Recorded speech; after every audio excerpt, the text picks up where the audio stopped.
You're welcome back, and you're still watching and staying and listening with us or to us on the morning edition on the Real Broadcasting Network.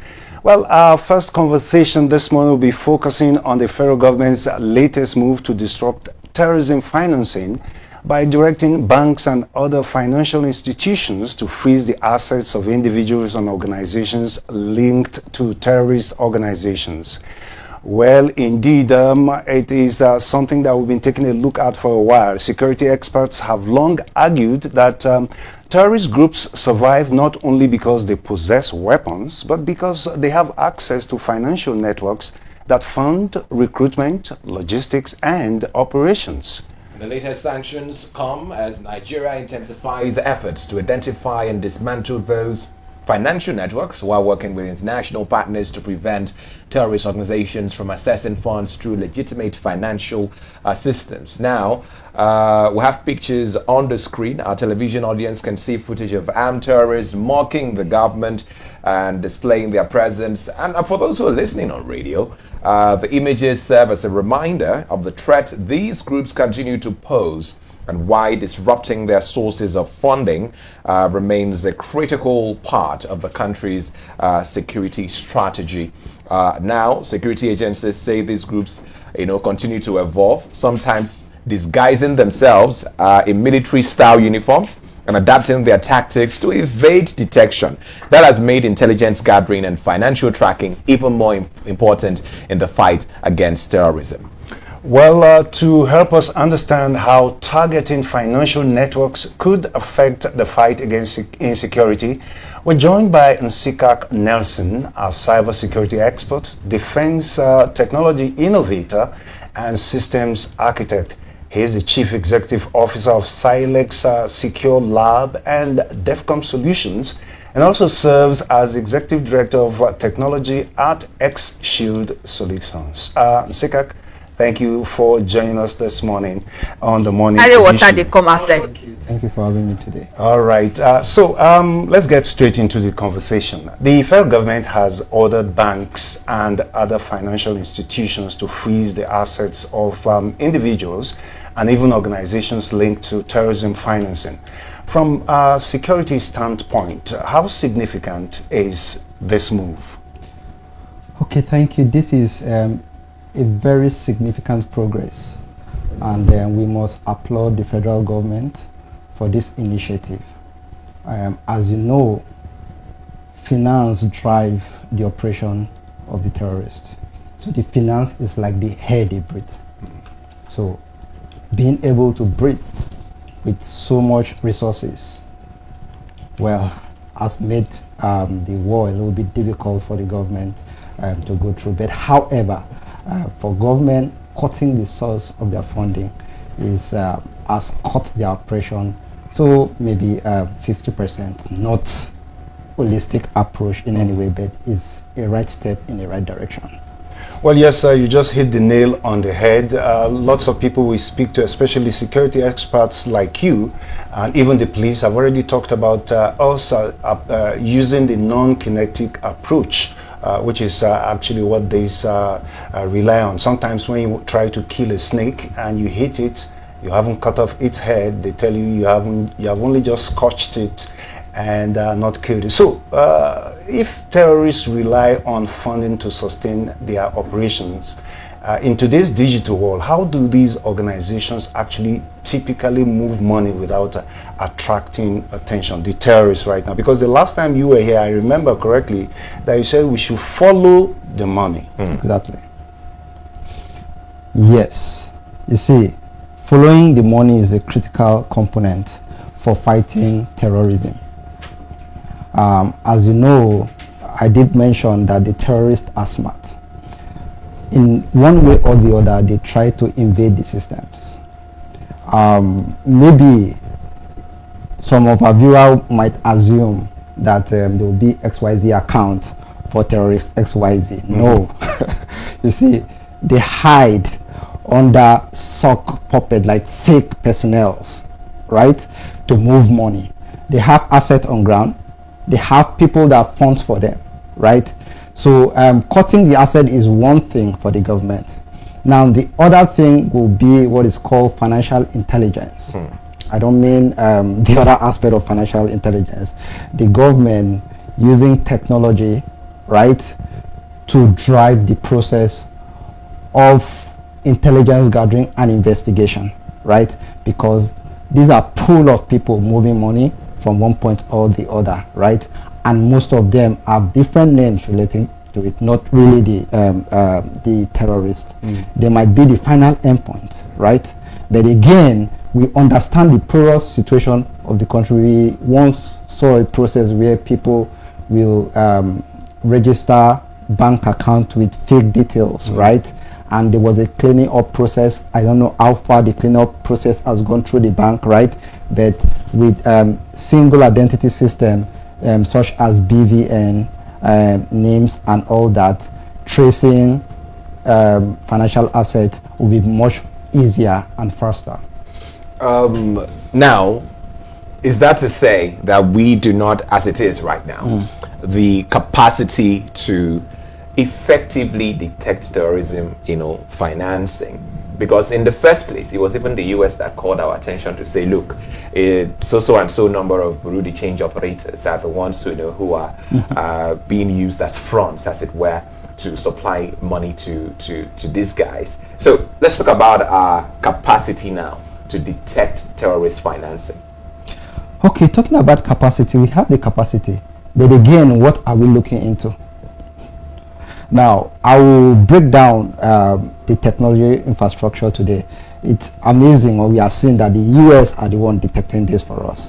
But just for you to know that we are also consumer nations. Probably the software that the bank are currently using are being run by multinational companies, right?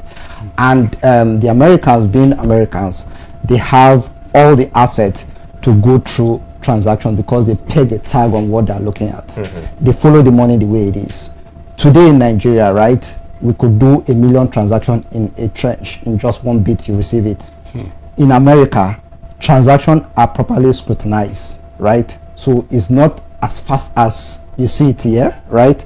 We need to follow the money from process A to process B, right? And coming back to us, the Americans have put us in a tight situation. Now, I know we have the financial intelligence unit that usually pull through. They have to strengthen their own system and look in depth. Now, not looking in depth, they're looking for key elements, right, of information, and that key element will help them narrow down the sponsors and all this process. Could you give us an insight into what some of those elements that they should be looking into? Okay, so the bank, for example, they have the amount of inflow that goes in per transaction. I'm sure recently you saw that the banking system has also evolved, that when you transfer money to someone, they need a validation if you are the one that transferred this amount. Yes. So these are the instruments that are bringing in now. So if I send you money and you use it for financial or terrorist funding, right, and you claim that you did not know it, of course there was a trench which I approved. So I've also clicked on the system to acknowledge that I was the one that sent that money to you. So this instrument comes into place, and other instrument that will come in tracking the money. Now, how important is that cross-border intelligence sharing, when it comes to dismantling terrorist financing networks? Because obviously we have the US and other international partners who had provided some sort of leverage for us to even start this whole conversation. So how important is that intelligence sharing between us and international security agencies? Well, it's very crucial because, as I did say, intelligence gathering is the building block for every operation. Now the Americans has opened it up for us, right? So we need to start putting up policies. Yeah, because as I did say the previous time, we just consume, right? We need to strengthen our framework to know to an extent that we take control, right, and follow these processes seriously, because money comes in from different channels, right? Is it Western Union? Now we have the fintech company doing all this, right? The CBN has to set a regulation, right, to strengthen this. I will take you back a bit. When Western Union came up, right, people could easily collect money with their phone numbers and stuff like that. Eventually, they start putting things like BVN, right? And they started asking people for the source of funding and all those. Those are instruments, right? So in carrying transactions online, the cross-border, Nigeria has to put these instruments into places that when money is coming from point A, from country A to country B, there must be a sort of validation. They need to know the source, right? And they need to also authenticate. So now they will need to employ more intelligence solutions, right, into it. They need to also profile the individuals of the people. Yeah, in Nigeria now, BVN and all that is working. Outside there are other assets that they have, right? So there must be inter-exchange of information, right? We must start having information from other countries, right? The source money or profile of the people that are sending money, and all this does the balance and check to strengthen that process. Is there at any point that this exposes us to any sort of risk? I mean, allowing other countries, agencies to, I mean, if I get you correctly, to have some level of access to our database? Well, it's both ways, but I think the government also have to start looking at encryption technology to also strengthen that aspect. So take, for example, recently the CBN says that most of the financial documents will be domiciled in Nigeria, right? Now, domicile in Nigeria gives us the strength to grant what you need to see, right?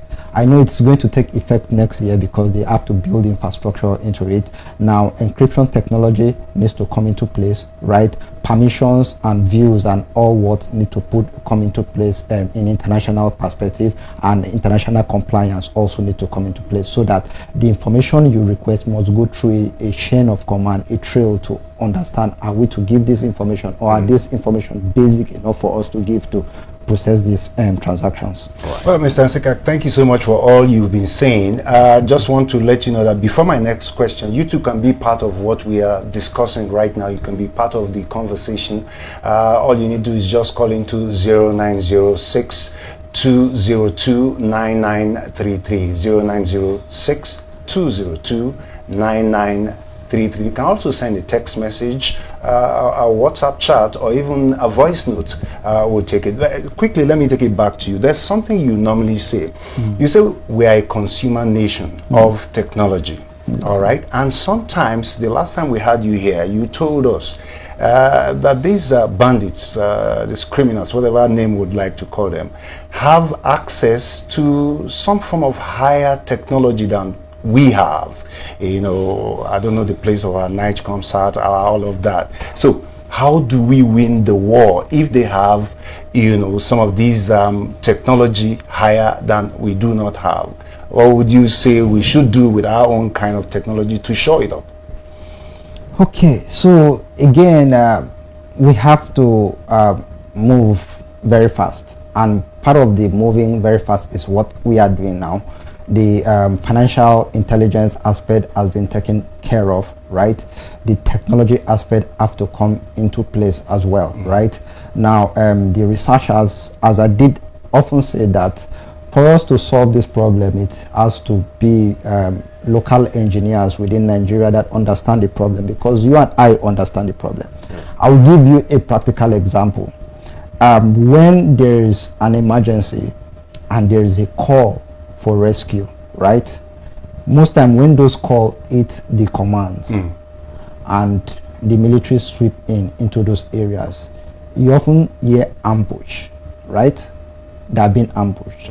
So it's high time we start looking at technology that when people call in, right, the command centers pinpoint the location and profile of the people, right? So it gives them a broader coordination.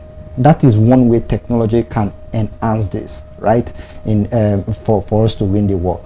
Now we have also seen things like the forces running into ambush and all those stuff, mine and all those stuff.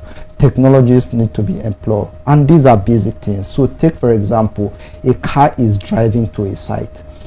You have a mine detector in those cars, right? Driving close to that, it detects, right? That is an ample technology when it comes to the first aspect. But when it comes to intelligence, which is because we have to get to a point that we predict these things before it happens. And that has to do with an holistic approach, right? The citizens have to be, I know we are always saying that, the government is taking too much, right? The government have to go a step further in monitoring social media networks, right? The government have to go further in bringing intelligence solutions that can in real time listen to calls, translate and pick those indications that are filtered into the system. That way will enable us to have intelligence driven operation. And then we won't take away human intelligence, because human intelligence is critical part of it. Satellite intelligence is critical part of it. We need to know who is going to the bushes. We need to have its signals to detect even when they try to evade all these things. So technology is a critical component in this war. So are we now in trouble then?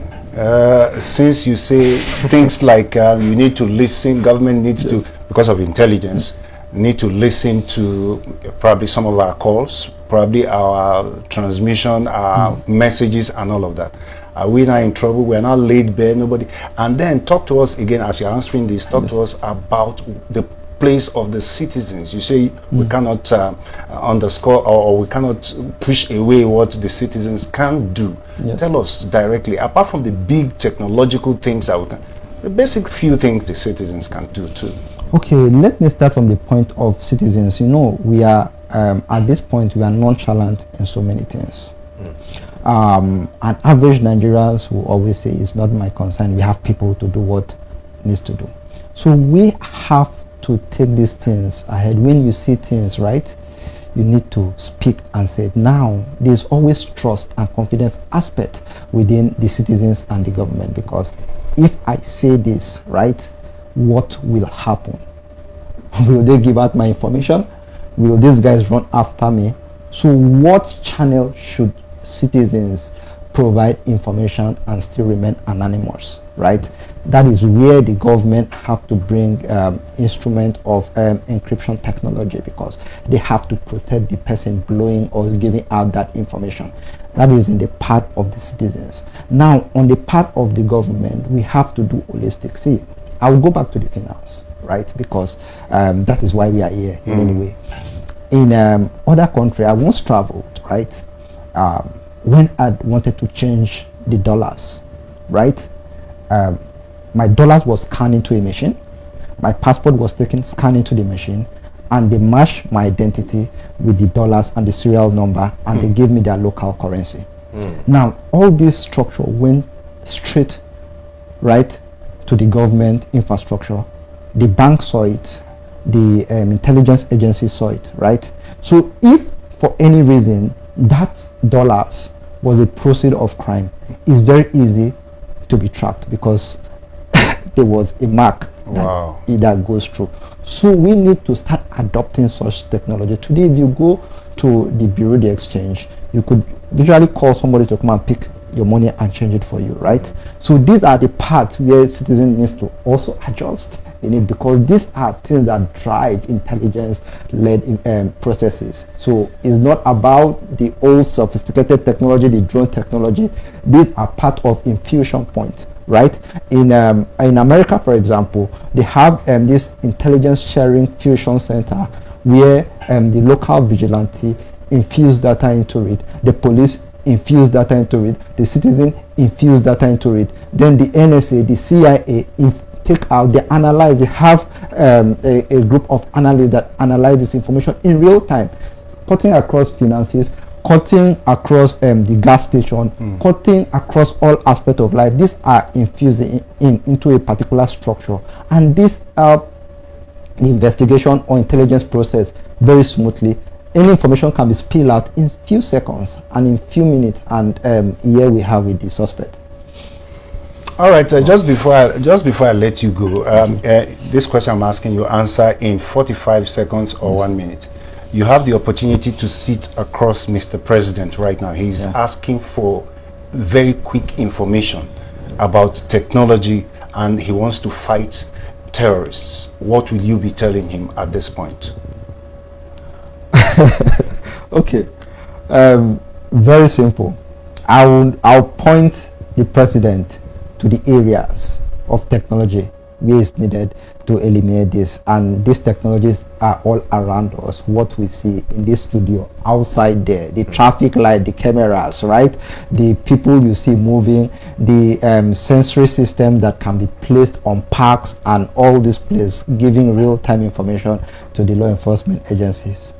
Nsikak Nelson, thank you very, very much for joining us this morning and for sharing your insights with us on this